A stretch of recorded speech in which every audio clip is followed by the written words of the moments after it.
Harris family, President Rivlin, Prime Minister Netanyahu, the leader of Knesset, and President Obama, and all the distinguished leaders who have come from around the world.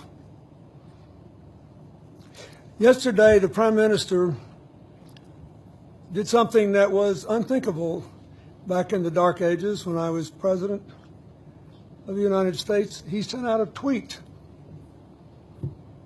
And the tweet reminded us of a simple fact. It was Israel's first day without Shimon Peres. Yes, he was in the Knesset for 48 years, but for more than 70 of his 93 years. In one way or the other, in and out of government, he was a public servant. I was honored to share almost 25 of those years with him. First, in our common efforts with Prime Minister Rabin of blessed memory to forge a just and lasting peace between Israel and Palestinians. Then, just as his friend, someone who listened to, learned from, and laughed with him, and always was in awe of his endless capacity to move beyond even the most crushing setbacks in order to seize the possibilities of each new day.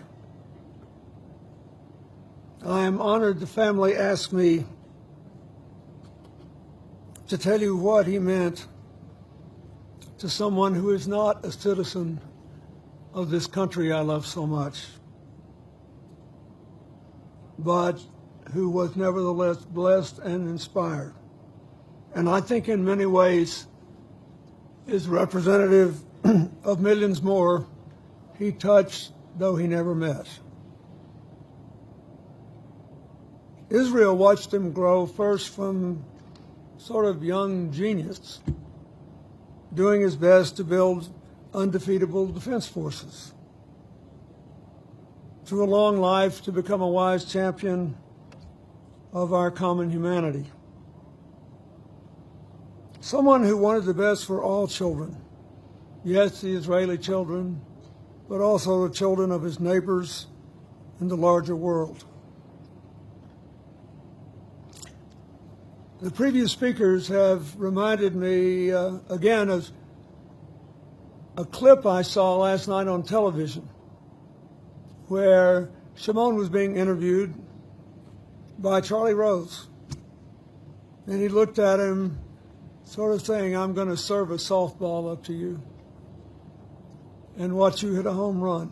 What do you want your legacy to be?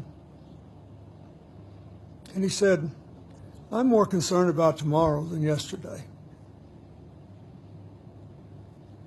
Our complicated, brilliant friend, steered by a simple, straightforward creed. Thanks in no small measure to his constant, relentless urging, the tomorrows he envisions are already being lived here in Israel by many young people, in spite of all the troubles. You heard the Prime Minister talk about the dedication of the new high-tech park. He's been talking to me about that for 25 years. And there are young people now throughout the region who are trying to break both the mental and the material chains that have held them in bondage, thanks in no small measure to the inspiration he provided. As has been said, his critics often claimed he was a naive, overly optimistic dreamer. They were only wrong about the naive part. He knew exactly what he was doing in being overly optimistic. He knew exactly what he was doing with his dreams. He never gave up on anybody. I mean, anybody. You heard the Prime Minister talk about their beautiful friendship. It followed a very tough campaign. But Shimon always kept the door open. We shared so many wonderful times, but my personal favorite was sitting with him and his old foe and personal friend Ariel Sharon at his 80th birthday party. Listening to the back and forth was a sight to behold. It was worth the price of admission, as the saying goes. In addition, it was a perfect Paris night. The stage was full of young people talking about what he had meant to their lives, including a young Ethiopian member of your defense forces who was met as a very young child at the airport as part of the operation he supported. The night ended, however, with a choir of Israeli Jewish and Arab children singing together John Lennon's wonderful song, Imagine. Shimon actually could imagine all the people living in the world today. He imagined all the things the rest of us could do. He started off life as Israel's brightest student, became its best teacher, and ended up its biggest dreamer. He lived 93 years in a state of constant wonder over the unbelievable potential of all the rest of us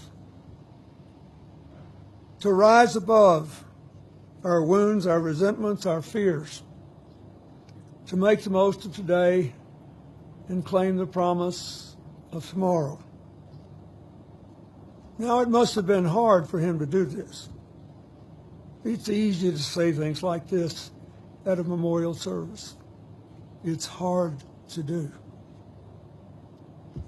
First, he had to master his own demons, forgive himself for his own mistakes,